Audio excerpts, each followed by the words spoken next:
2003 সালের ইরাকের ছোট একটা গ্রামে এক লোক টানেলের ভিতরে শুয়ে আছে। তার টানেলের উপরে একটা ফোম ও কাঠ দেওয়া এবং তার সাথে একটা সরু তার দেওয়া। এই শহরে এই গ্রামের ভিতরে হঠাৎ করে বিদ্যুৎ চলে গেল এবং গ্রামে শত শত মার্কিন সৈনিক প্রবেশ করে এবং গ্রামটাকে ঘিরে রাখলো। এরপর দুজন মার্কিন সৈনিক এসে ওই টানেলের পাশে একটা তার দেখতে পেল এবং তারা এই তারটিকে টেনে টেনে একটা গর্ত পেল এবং টানেলের গর্তের মুখে গিয়ে তারা দেখতে পেল যে ভিতরে অনেক বড় একটা গর্ত, ছোট একটা গর্ত।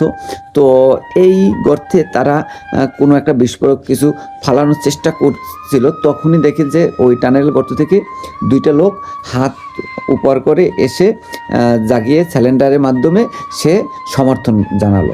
তারপর ওই হাত দুটোকে টেনে উপরে উঠানোর পরে ওই লোক তার পরিচয় দিল যে তিনি ইরাকের প্রেসিডেন্ট সাদ্দাম হোসেন এবং তিনি তাদের সাথে আলোচনা করতে চান। এরপরে মার্কিন সৈন্যরা খুশি হয়ে সাদ্দাম হোসেনকে আটক করলো। এরপরে মার্কিন প্রেসিডেন্ট ঘোষণা করলো জনগণের সামনে যে আমরা তাকে ধরতে পেরেছি।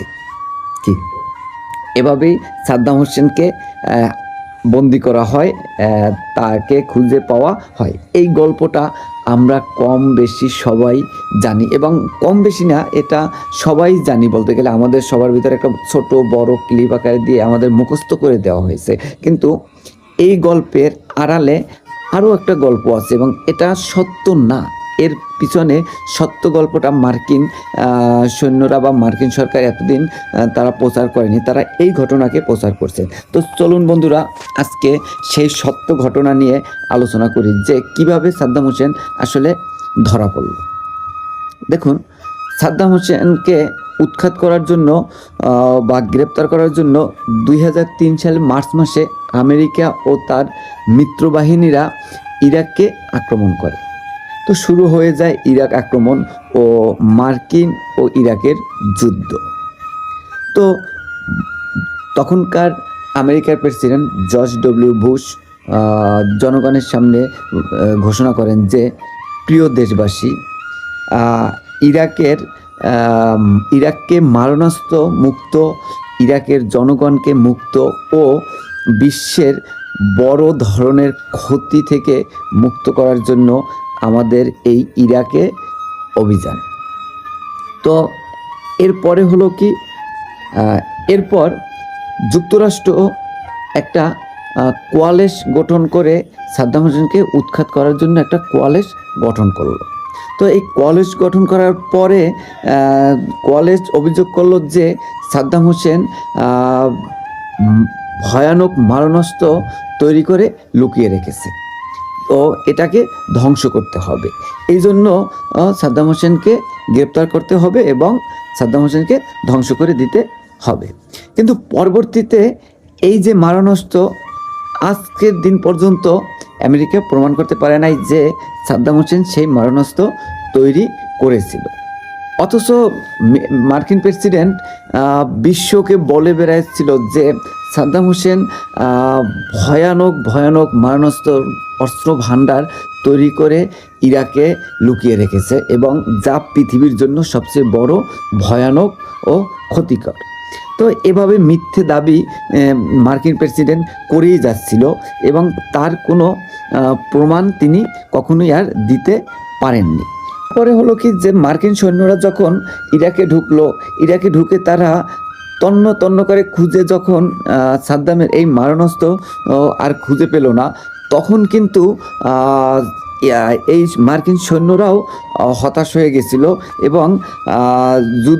এবং তারাও প্রমাণ দিতে পারে নাই যে সাদ্দাম হোসেন এই মারণাস্ত্র তৈরি করেছিল।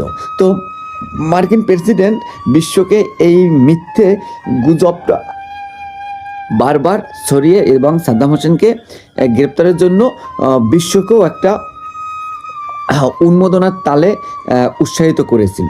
এখন দেখেন যে মার্কিন সৈন্যরা এবং তার মিত্র সৈন্যরা যখন ইরাকে আক্রমণ করে, খুব দ্রুতই তারা ইরাকের রাজধানী যে বাগদাদ, এই বাগদাদ তারা দখল করে ফেলে মাত্র 3 সপ্তাহের ভিতরে।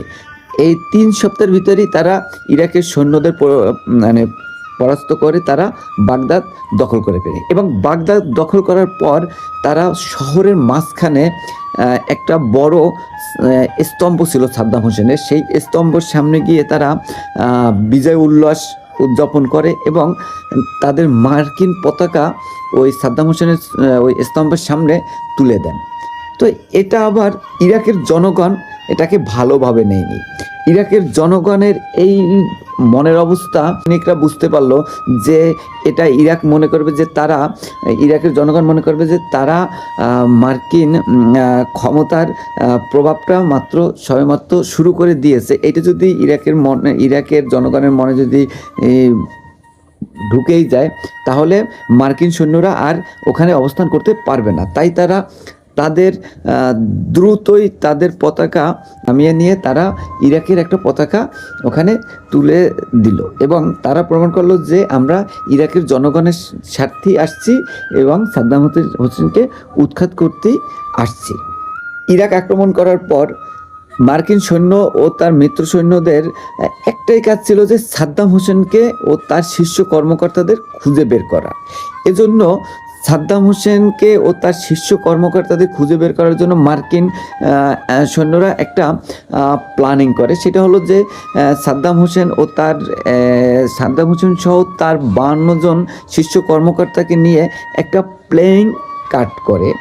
এই প্লেইং কার্ডটা হলো যে টাস, যেটা আমরা টাস নামে চিনি, যে টাসের 52টা কার্ড থাকে। সেই 52 জনে এই 52টা কার্ডের প্রত্যেকটাই সাদ্দাম হোসেন সহ সাদ্দাম হোসেনের শীর্ষ কর্মকর্তারা আছে, শীর্ষ 52 কর্মকর্তা পর্যন্ত এই তাদের লিস্ট এবং ছবি সহ প্রত্যেকটা এক একটা প্লেইং কার্ড প্রত্যেকটা সৈনিকদের সাথে ছিল।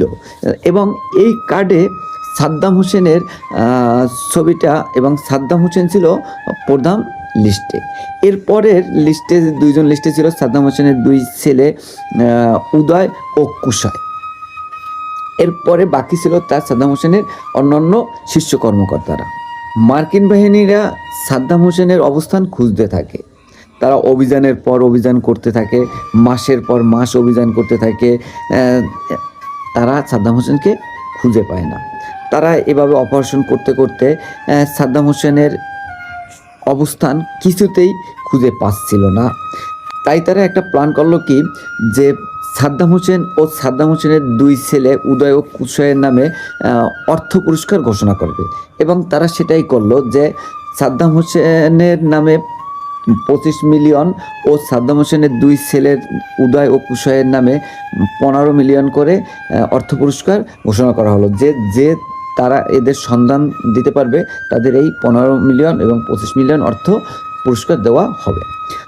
মূলত এটা ছিল মার্কিন সৈন্যদের একটা বিরাট প্রলোভন, যে ইরাকি জনগণকে এই প্রলোভন দেখিয়ে সাদ্দাম ও সাদ্দামের 2 ছেলে ও তার শীর্ষ কর্মকর্তাদের ধরা যাবে।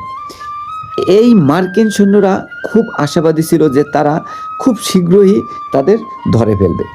এভাবে অনেক দিন কাটে, কিন্তু কোনোভাবেই সাদ্দাম হোসেন ও তার শীর্ষ কর্মকর্তা ও তার ছেলেদের কোনো সন্ধানই পাওয়া যাচ্ছে না। একদিন ইরাকের মুসন শহরের এক লোক এই মিলিয়ন পুরস্কারের লোভে মার্কিন সেনাঘাঁটিতে চলে আসে এবং তিনি সেনাঘাঁটিতে এসে তিনি জানান যে সাদ্দাম হোসেনের 2 পুত্র উদয় ও কুশয়কে তিনি আশ্রয় দিয়েছেন।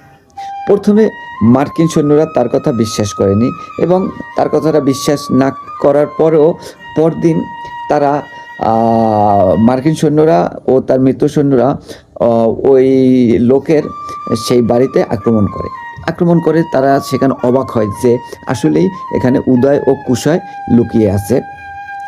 কিন্তু সাদ্দাম হোসেনের 2 ছেলে তারা আত্মসমর্পণ করতে রাজি ছিল না।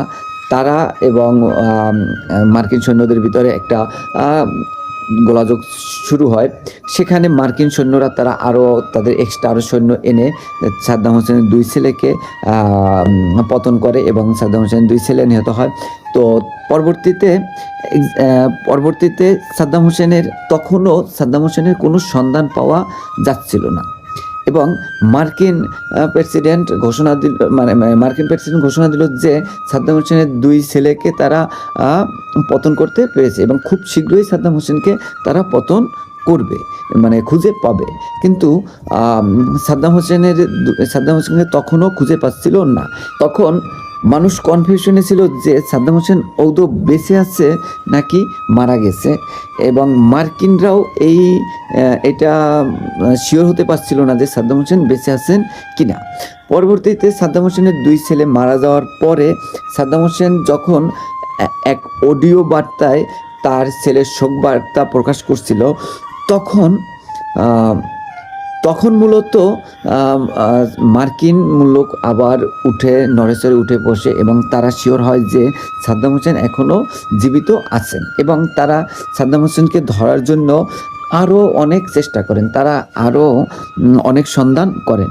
এক পর্যায়ে তারা করেন কি, তারা অর্থ পুরস্কারের পরিমাণটা একটু বাড়িয়ে দেন, যে সাদ্দাম হোসেনের যারা অবস্থান বা লোকেশন সন্ধান দিতে পারবে তাদের 30 মিলিয়ন অর্থ পুরস্কার দেওয়া হবে।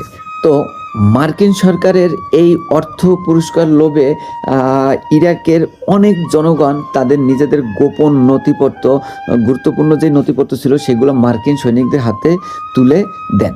এমনকি সাদ্দাম হোসেনের ঘনিষ্ঠ বডিগার্ডগুলো একে একে করে তাদের সাদ্দাম হোসেনের গোপন অবস্থানের তথ্য মার্কিনদের কাছে পৌঁছে দেন, এবং তাদের তথ্য দেওয়া অনুযায়ী সাদ্দাম হোসেনের লুকানোর অবস্থান ছিল ইরাকের ছোট্ট একটা গ্রাম আদ-দাউল নামে এক গ্রামে তার অবস্থান থাকার কথা। এবং মার্কিন সৈন্যরা দ্রুতই সেই গ্রামটিকে তারা অভিযান চালায়, এবং অভিযান চালিয়ে তারা সাদ্দাম হোসেনের অবস্থান কোনোভাবেই জানতে পারে না। তারা সাদ্দাম হোসেনের অবস্থান জানার জন্য ওইখানে 2টা ফার্ম হাউস অভিযান চালায়, কিন্তু ফার্ম হাউস দুটো তো তারা কোনো কিছু খুঁজে পায় না, তারা ব্যর্থ। সৈন্যরা যখন হতাশ হয়ে ওখান থেকে ফিরে আসছিল, তখন মোহাম্মদ ইব্রাহিম নামে এক লোক একটা ফাঁকা দরজার দিকে ইঙ্গিত করে, এবং মার্কিন সৈন্যরা ওখানে গিয়ে সাদ্দাম হোসেনকে খুঁজে পায়, এবং সাদ্দাম হোসেন ওখানেই লুকিয়ে ছিলেন। এভাবেই সাদ্দাম হোসেন ধরা খায়। এরপর আমেরিকার প্রেসিডেন্ট ঘোষণা করেন যে আমরা তাকে খুঁজে পেয়েছি এবং আমরা তাকে জীবন্ত ধরতে পেরেছি, সক্ষম হয়েছি। এভাবেই সাদ্দাম হোসেনকে আটক করা হয়। কিন্তু আমাদের দেখেন যে আমাদের একটা ভুল ইতিহাস আমাদের প্রচলিত করে আমাদের ভিতরে রটিয়ে দিয়ে হচ্ছে, কিন্তু আসল ঘটনা হলো এভাবে।